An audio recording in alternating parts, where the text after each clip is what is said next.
Hello everybody, and welcome back once again to the reviews of the Aliens comic series.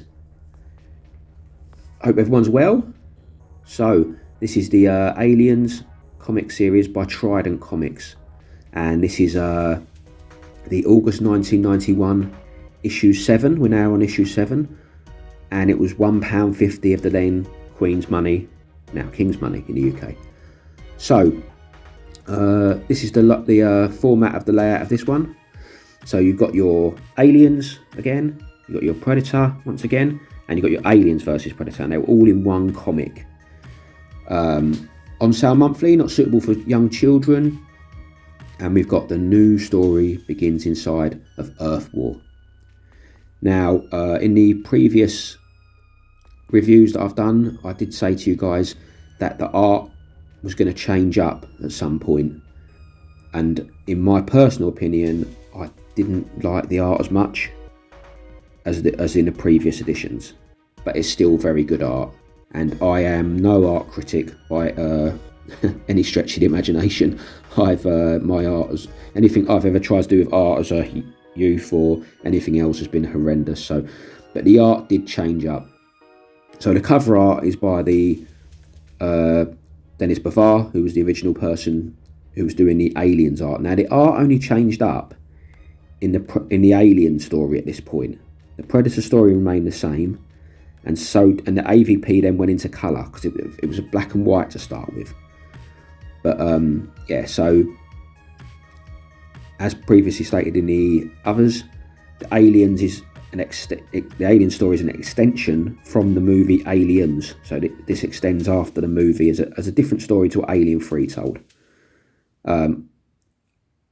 There's Predator, Concrete Jungle, which is very similar to Predator 2, as I've stated before. There's lots of similarities and also lots of differences.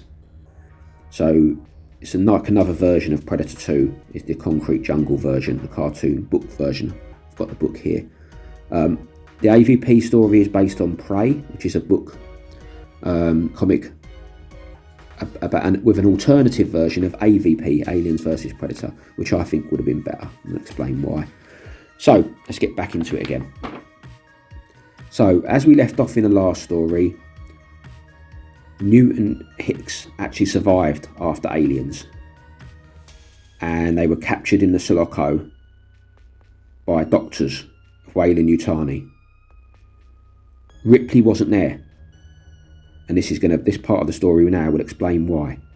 Because when Newton Hicks escape Earth, because Earth is overrun by Xenos, and they then basically escape on a craft, which turns out to be a load of craft with a load of cargo going to another ship, to a General Spears. Now General Spears believes that he can train the xenomorphs to be his own personal army, and he does that by engaging in fear tactics, which we saw in the previous editions. He goes to Earth with his Xenos, he kills all his men on his ship, goes completely mad, goes to Earth to retake the planet, releases his Xenos and the Queen, hoping that his tactics are going to work, and they end up killing him. So his plan completely fails, as it was in the last episode review that we did. And then Ripley returned, and this is going to tell the story of where Ripley has been and why she wasn't on the Sulaco when Newt and Hicks were brought out of hypersleep. So this is going to let you know. So, as I say, the cover art was done by Dennis Bouvoir, editor was Martin Skidmore, design was Jane Hubbard, promotion was Neil McKay, based on characters and situations from 20th Century Fox motion pictures, so that remained the same. Now, story was Mark Verheiden as well, but art was by Sam Keefe this time, rather than Dennis Bouvoir, which I believe it was before. Colouring was by Monica Livingston, and this was where the art, as I say, changed up. So that's the story so far. So the story this time of Earth War goes all the way back to LV-426 when Newt is a child, and tells the story of how the colonists discovered the derelict. Obviously they were directed there by Weyland-Yutani, but there's Newt and the story of LV-426, and that's telling her dreams of what happened. You know, dreams, obviously the nightmare without end. It jumps into where telling you how Newt survived in the crawl spaces and how the Marines arrived. Now, as you can see from those images, the art has changed quite significantly, and I found it to be, in my only opinion, it seemed to go more like, maybe cartoon-like would be a way to explain it. But yeah, but it's, as I said, this is obviously good art, and this is possibly what comic fans prefer. This kind of art, I don't know. I'm not an expert. I don't claim to be, but it's just in my opinion, and that's all. But yeah, it's still great art. I mean, I couldn't produce anything like this, so who am I to say otherwise? But yeah, so there you see is where Hicks got splashed in the lift with the acid. Newt and Ripley in the talking in the duct when they first find her, and the battle at the end, the Queen battle. And then there's a little segment at the top here which is good, and it's got that bit from the end of Aliens, and are we gonna sleep all the way home? And then Ripley replies, all the way home. Can we dream? Yes, honey, I think we both can. And it says there that Newt trusted her. And then it's got another section where it says, when the little girl woke, she learned the meaning of betrayal. And what that was Ripley had gone. She wasn't there no more. She had slipped back into Newt again. This scared little girl of being on her own and not having nobody, and finally finding someone that rescued her, and she's gone. And it basically says, if it weren't for Hicks, she would have just died somehow. So this is the bit where they found the gateway facility and they found Ripley again. And as I say, the art on Ripley and Newt changed significantly during these episodes from what it previously was. So she'd grown to hate Ripley because she believed Ripley had abandoned her and never knew why. But Ripley tried to explain that there was nothing she could do. So where this jumps to is, this jumps back to the company again. Now it would seem that during the events of Alien, while they're saying rescue, we have to wait 17 days, whatever it was, Weyland-Yutani had already dispatched a ship. So they were ahead of the game. But by the time they got there, the reactor had already gone critical and had already escaped on the Sulaco.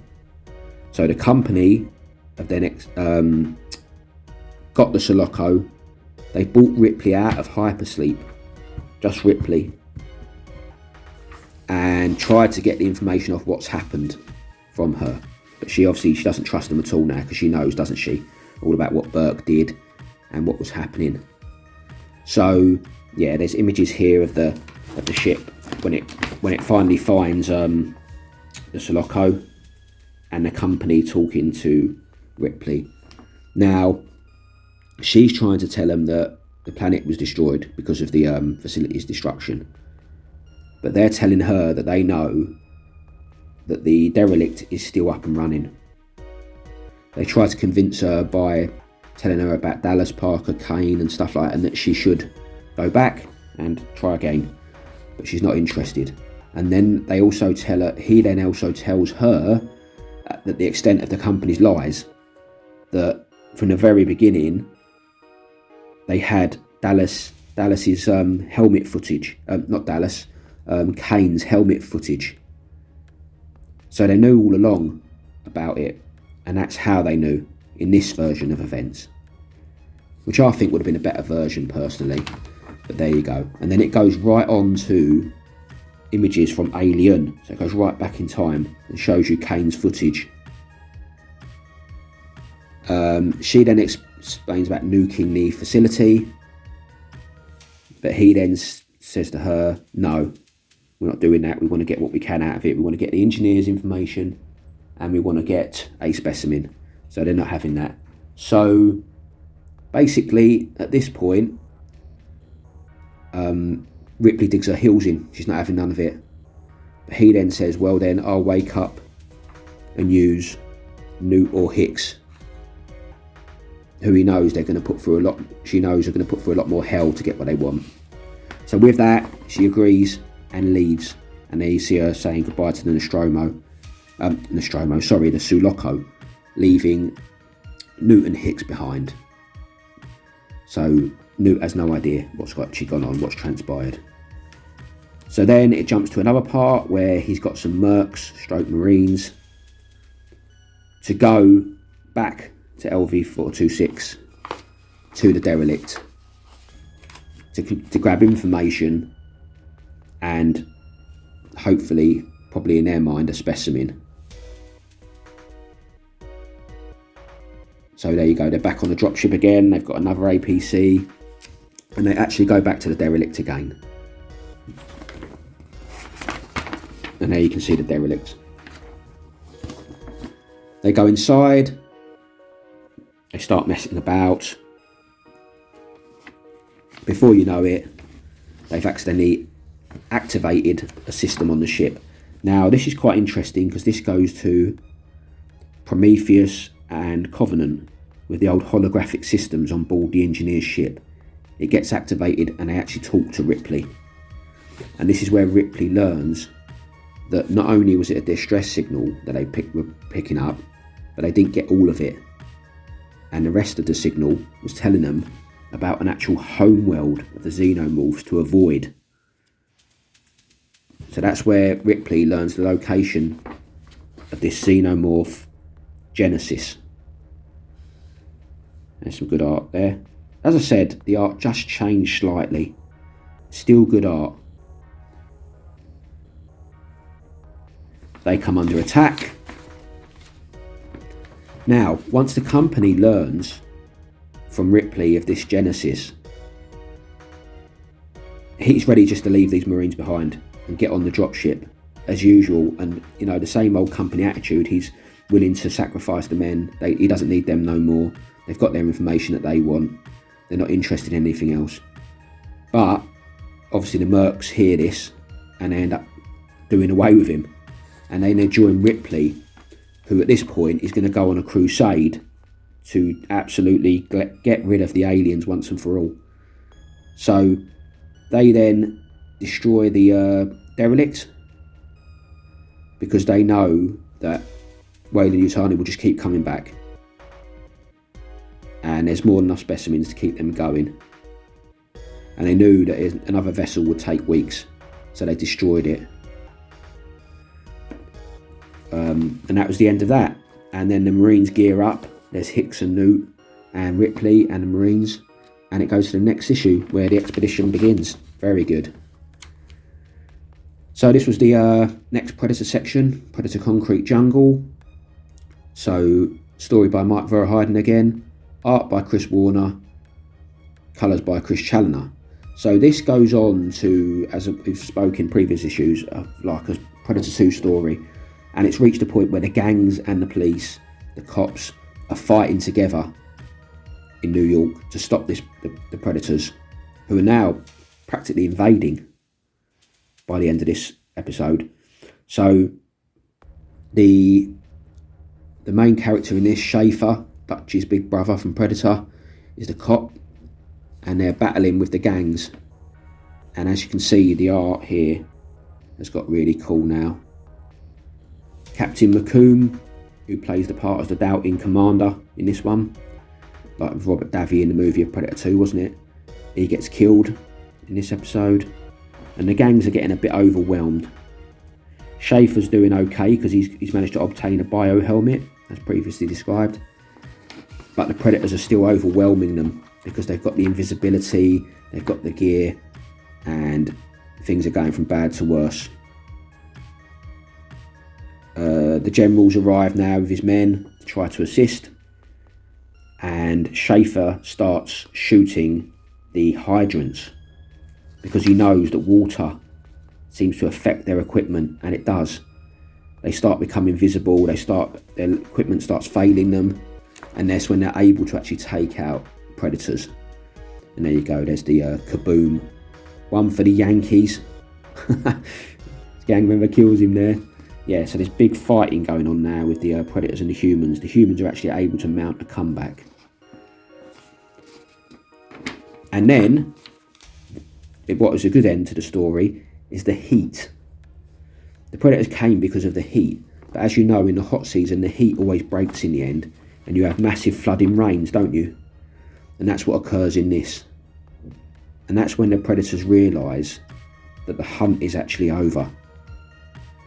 There's no hunt as such anymore. They're just outright fighting, and there's nothing in that. They're not here for that. They were just here for the hunt. And that is when the predators realise that the hunt is over, and they actually just pack up and leave, because they, like I say, there's no honour in it. So that's how it ends. And it ends with the same thing, Schaefer saying, "I'll see you next year," as in he knows that during the heat they'll return. So that has how that story ended.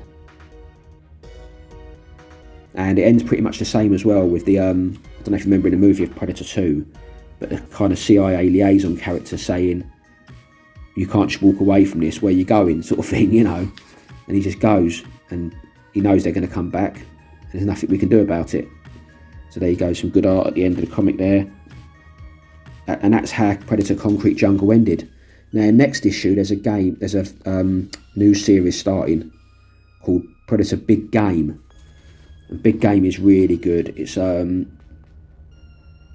I can say is it's got aspects of Prey, the film Prey.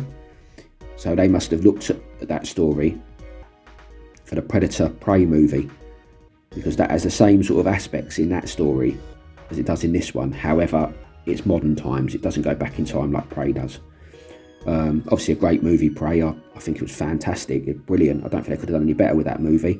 And I think it got a lot of bad press and didn't need it. I really think it was good. I even think the way she killed it was good. I don't think there was nothing, as I say, out of this world about the way she killed that predator. It was just common sense. And as you say, the predator is a big creature, isn't it, that relies on its power. And sometimes if you can work out the vulnerabilities of someone who's bigger than you, you know, there's always a chance, isn't there? So I did like Prey, and I think it was very good. I think it got a lot of bad press it didn't deserve. So we move on to the Aliens versus Predator part of the story. So we've got a story by Randy Stradley, pencils by Phil Norwood, and inks by Carl Story. And so this is a good story of Aliens versus Predator. And the reason it's good is because, I've said this so many times, it's better done. Because even though AVP was a good movie, I've got no problems with AVP as a movie other than its setting. I just think leave Earth out of it. I've given my reasons for it, and you know, I've said why. So in this version of events, the Predators capture alien eggs, and what they do with the eggs is they take it to a planet that's got like these things are called rhinos. They're like rhinos or rhinos from another planet, or buffalo. They're like buffaloes on another planet, and basically the predators infect them, and then they go and hunt them. But what they don't realise is that the humans, who are now in space, they have colonies, have managed to go to this planet, and they grab the rhino and they collect them and take them back to a ranching planet, where they then breed and sell them as meat in the future.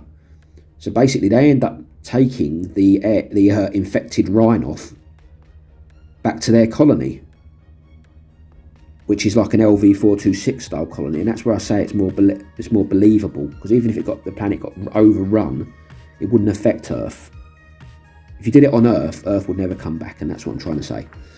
So this was a better story. So we're at the point of the story now where there's been weird things going on in this colony, people going missing, stuff like that, ranches being attacked, just odd stuff out of the norm.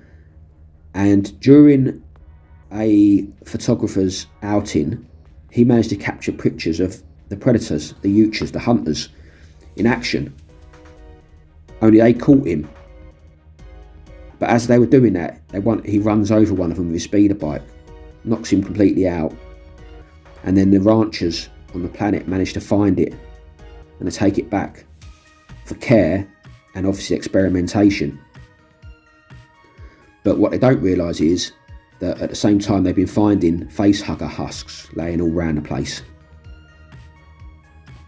And their ranch ship has become overrun with a hive, including the queen, which is really good. So that moves on to this part of the story now. You've got a character called Noguchi, who's like the head of the base, and she's like the character that Alexa Woods would have been in AVP. So she ends up working with the Predator in the end. So that's the Predator that's in the hospital there, hospital unit. And like I say, things are starting to take place now. This guy has broke quarantine, Ackland. He's broke quarantine to get his rhinophs onto the colony, because all he's interested in is selling them as meat. He's not interested in what these creepy facehugger things are. But obviously he hasn't seen the xenomorphs yet. So yeah. So the hunters now have started taking out everything and anything they can find. Which this predator is not happy with, because that's not their code, is it? Their code is a hunt, isn't it? They're hunting prey that's huntable, that fights back. They're not just slaughtering innocents.